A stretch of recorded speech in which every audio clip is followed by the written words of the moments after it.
Welcome back. Oh my gosh. Okay. So just so you know, we have just a little time where we're going to hear a fantastic power talk and then Tucker Stein, and then we're going to have that networking time together. So just know that's coming up and you want to get ready for that. Have all your questions ready. So first, I just want to say Gina Go is going to speak next, and she's going to do a power talk. She's Channel Inclusion and Impact Senior Strategy Leads for Microsoft's Global Partner Solutions business. That is a big job. And she leads the Microsoft Build for 2030 initiative. And that's a public-private sector perspective she's always taking because she has a lot of experience in that area. Not only that, but this year she won the Supplier of the Year award for WIC because she's done so much to be a great partner. And I can't thank her enough. I love her. She's really fun and she's interesting and super smart. So her power talk is differentiate and grow your business while making a difference. Hi, Gina. Hey, Patty, how are you? I'm doing good. Listen, I wanted to ask you, I asked everybody else, what was something that surprised you in your career? That was surprised. Many things. I started my career in the public sector in economic development. And if you had asked me then that I would told me that I would end up in tech, I would have said no way. But here you are. Like the others, life happened, and I think the thread that led me into the role I'm in now is that interest in marrying business and organizations with broader societal impact, and tech is the best place to be to make that kind of influence today. So just really grateful for landing right here. Hear what you have to say. It's going to be fantastic. Okay, take it away. Hey everyone, so good to be back at Women in Cloud and Anga again. And I'm seeing a ton of familiar faces of familiar names, I must say, in the chat. So good to see you all. Before I start, I just want to get a feel for the room. Who do we have today? So if you are a women founder, an entrepreneur, I'd love for you to, say +1 on the chat.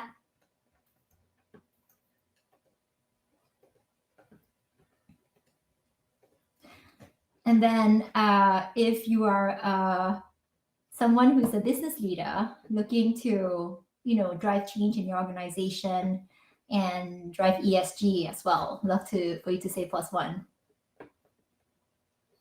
So this is interesting, but I no longer can see the chat. So I may need some help here in a second.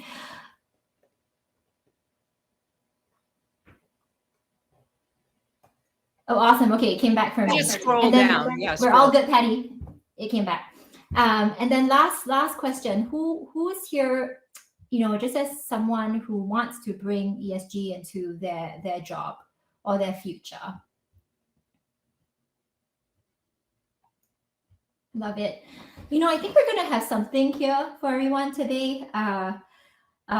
This journey for me has happened at all 3 levels. So it's happened at an individual level in that I wanted to bring social impact into my role at Microsoft. It's also happened because we lead a business, like driving inclusive growth through our partner ecosystem is a business. It's a business strategy, and we do it embedded into where we want to see our partner ecosystem grow into. And it also connects with entrepreneurship in that many times in this space, it is also entrepreneurship when you're working in a big organization like Microsoft. Even though I can't claim to be an external startup or have external startup experience, in many ways, this journey that you're about to hear is an internal startup journey. So let's dive in. Next slide.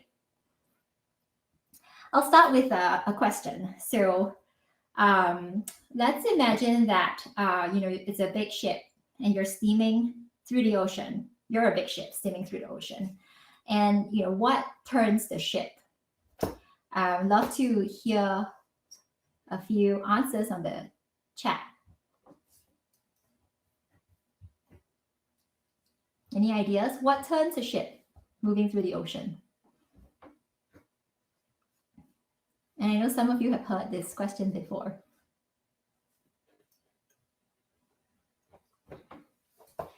I'm not seeing anything on the chat. And I'm also seeing that my slide is actually showing up in the build. There you go, Erin. It is the rudder, or rather, we think it's the rudder. So you think that when a captain turns the wheel of the ship, it turns the rudder and the rudder turns the ship. But turns out that it's not the rudder. What you're seeing here on the slide, that yellow bar, is actually a mini rudder at the tip of the actual rudder called a trim tab. Because when you try to turn the rudder, there's actually too much water pressure and the rudder can't turn. So when you turn the wheel, it turns the mini rudder called the trim tab. The trim tab turns the rudder, and then the rudder turns the ship. And so it's a very small thing that can turn something really, really large. And small changes applied at the right places can really have an outsized impact. Next slide. And you know what truly can be trim tabs in community? This is us, right? Business together with community. I hope you see some familiar faces in that picture. That is Women in Cloud Accelerator Cohort 7. Shout out to all of you. And the WIC team visiting the Microsoft campus just a couple of weeks ago. And this was a picture taken in the Inclusive Tech Lab. But this is what Women in Cloud can do. Women in Cloud, with all of your businesses and your organizations, together we can be that trim tab and become a huge driver for change. Next slide. And you know, we're all business leaders here, right? Organizational leaders or leaders of our own careers, really. And we need to look at, you know, what our customers are saying, because at the end of the day, it's about meeting our customer needs and demands in the market. And the data is clear. You know, I saw some of the Q&A that was coming through earlier, and yes, we want more case studies. But the good news is that there's actually more and more research now coming out that's really proving the point. We have 5,000 signatories around the world and 121 trillion in assets, right, against the UN Principles for Responsible Investment. So imagine all of the hiring, procurement, supply chain decisions, boardroom decisions that are being influenced by this investment all around the world. In a recent study by Accenture of enterprise CEOs, the pressure to accelerate climate ambitions is very real. It's at 73%. And then, you know, what's been really interesting to see, Microsoft just did a study on the SMB segment, right? We found that this pressure is not just limited to enterprise, and this interest and demand is also percolating all through other customer segments. 82% of early adopters of tech in the SMB space actually have some form of annual CSR and ESG specific reporting. Think for a moment what that means. Next slide. And when you look at some additional signals in the market, you'll see that, you know, there is growing investment in supplier diversity. For instance, Microsoft, on our own, we spent $6 billion to US diverse-owned suppliers in 2021. Unilever has committed $2 billion annually. And that kind of commitment is happening across industry, right? From hospitality to financial services, to retail and manufacturing. Walmart spent $13 billion last year. Next slide. And aside from, you know, from industry, we're also seeing it from the government bodies in policy and regulation. You heard earlier that we're expecting more and more pressure and regulations around disclosures coming. But we're also seeing, you know, some governments around the world starting to increase their goals and targets around supplier diversity spend. So, for example, in the US, the White House has recently announced that they are more than doubling, right, their spend for small disadvantaged businesses. And also, the focus is not only limited to minority business, right? It's also expanding to other areas of inclusion and social impact. And for instance, in this case here, you see where I have it highlighted in the middle of the slide, accessibility features are becoming very common and really table stakes now for any digital experience.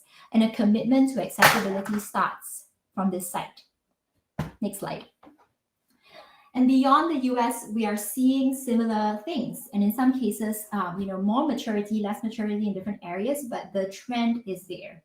In the UK, they have truly been a market leader around accessibility. And then just this past couple of years, they've also added a new procurement policy guidance where 10% of all their procurement for the government needs to consider ESG issues. That's huge.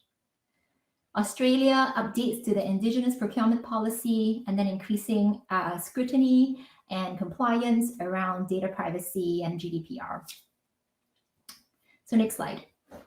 And so how do we make sense of all of this, right? The terms have been thrown around: CSR, ESG, supplier diversity, social value procurement.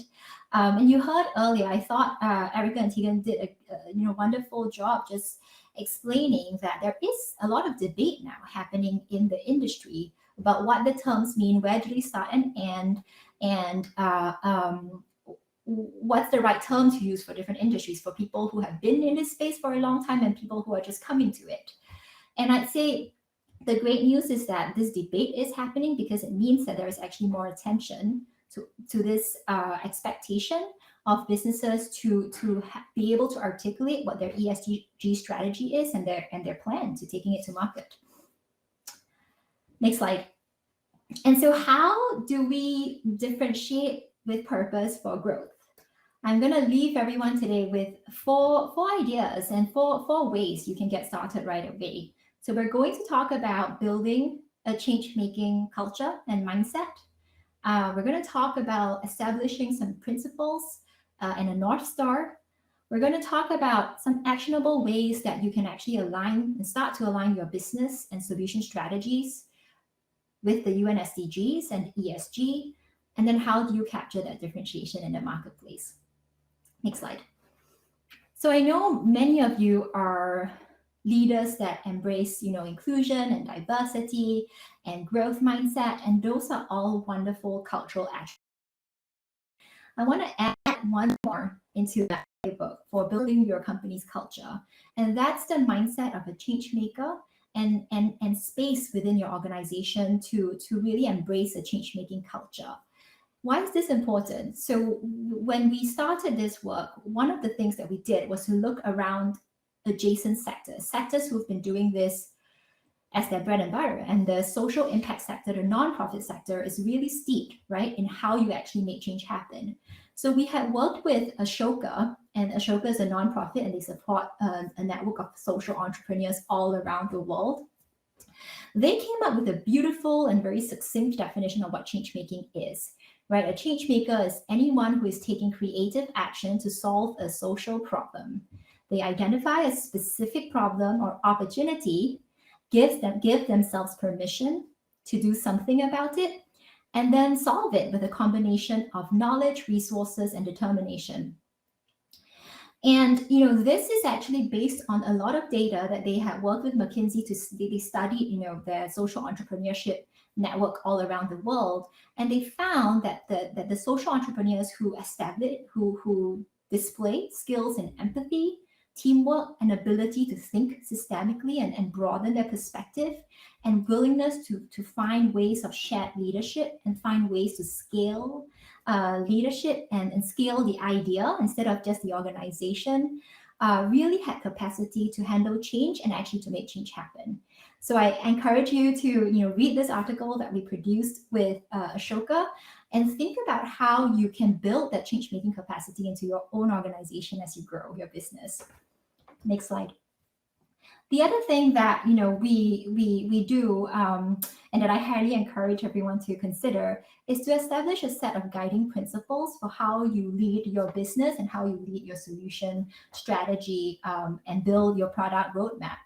For us at Microsoft, in deciding to drive this inclusive growth strategy forward, we did the same. So here are the set of principles that we came up with to help us stay guided on how we activate our 400,000 strong Microsoft partner ecosystem at scale, right, to make an impact. And that's everything from driving the enablement and skilling needed in the industries and the customer segments that all of our partners serve in, helping and figuring out ways to help our partners stand out and differentiate themselves, leveraging their purpose and their purpose-driven strategies, and a commitment to building a diverse and inclusive ecosystem together with community so that we can stay accountable and transparent and continue taking community feedback on this journey. Next slide.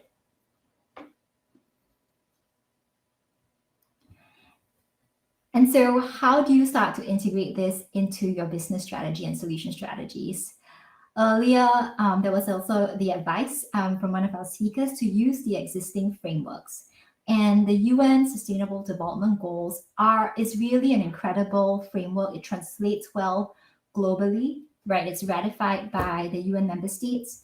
It's so comprehensive and vast that it really is a great framework to align your business to and help you articulate how you're connected to something that's much bigger, right, than your organization. It connects beyond industry and also allows you to move through the different aspects of ESG as you mature. We started the Build for 2030 initiative really as a call to action for Microsoft partners to bring transformational solutions and services into market in support of these UN SDGs. Next slide. And through this initiative, we help partners skill, build, and grow their solutions and business aligned to 5 themes of impact, of which, supporting gender equality and women-led businesses is one of the core ones. And since we started 2.5 years ago, we've now featured more than 200 solutions on the Microsoft Marketplace and around 40 solutions from the Women in Cloud Accelerator community as well as part of this initiative. Next slide. And here's a really actionable way for you to get involved. We are running the second Microsoft Build for 2030 Hackathon right now. And we have 6 themes, 5 of those themes that I just spoke about, right? Gender equality, sustainability, accessibility, enabling nonprofits and empowering communities. Plus, for all of those of you who are still like, I'm not sure how my business aligns to this, there is an open category for you to articulate how your business and solution connects with the 17 SDGs. We have 60,000 in cash prizes, go-to-market benefits, and engagement opportunities with Microsoft leaders for our winners. And so we highly encourage you to get involved. It's a global virtual partner hackathon, and you can submit your projects anytime through November 17th. Next slide. And then let's get to that last point on differentiation. Here is an example of Helen Tinnerly. Propalello is her company. She's also a startup. She started this company and she submitted her project last year at the hackathon and won the gender equality theme. It was a solution that supported businesses and enabled businesses to support returning mothers to work after they took time off from their maternity leave. She knew, right, this was a very significant gap and we were losing a lot of women in the workplace because of the lack of benefits or understanding of women on what kind of support they can get when they return to work. And she built an AI-focused solution to solve for that. And it's just a great example of how when you align that, and she leveraged the Build for 2030 initiative, she's been able to, drive differentiation of her company and her brand. And was also recently invited by Microsoft to be on a panel at Microsoft Inspire, which is one of our biggest partner events of the year. Next slide. And here are some, additional, more scalable ways that you can stand out in the marketplace right away. So you want to begin to position your business for social value procurement. And while you're improving on your product strategy and your solution strategy aligned to the SDGs, one of the things you can do right away is to consider a testing as a social impact or diverse business within the Microsoft Partner Center, which is where you manage your business with Microsoft. And so we've enabled now for Microsoft partners to attest as a diverse business within our Partner Center, and you can also upload certifications if you have them. Next slide. And what are some of these certifications, you might ask, right? Earlier, we talked about disclosures. So in the supplier diversity space, there are industry third-party certifying bodies who may come in to, provide you a certification on your minority business ownership. And then in the social value procurement space, there are also a whole set, an increasing number of impact certifications and disclosures that you can consider, leveraging, right, to enable and demonstrate to your customers and clients that, you're staying accountable on your journey for impact. Next slide. Why is this all so important, right? Because if you provide those attestations, you consider getting certifications, we are actually enabling that information to flow through the Microsoft tools into our seller-facing tools, into our Microsoft Marketplace, so that customers and sellers can find your business when they are thinking about ESG and improving the ESG procurement strategy. Next slide. So that's all I have for all of you today. Really, join us for the hackathon, get started, consider and learn about impact and social value procurement and supplier diversity and attest. And really invest in learning about a change-making mindset and culture and start embracing that so that, we can all be trim taps. Last slide, please, Alyssa. And so that's all I have for you today. Thank you so much for inviting me and being on this journey with us. Thank you so much, Gina. Oh my gosh, I love that. I love all the action items that you gave us that we can do and ways that we can get certified so that we can build really the presence of what is out there, right? And so I think that's such an essential piece. And you just gave so many great tips, which I have captured here. And I love this, really the recipe for the change maker was really one of my favorites with empathy, teamwork, shared leadership, etc. Fantastic. So thank you again, and we'll see you out on the floor in a little bit.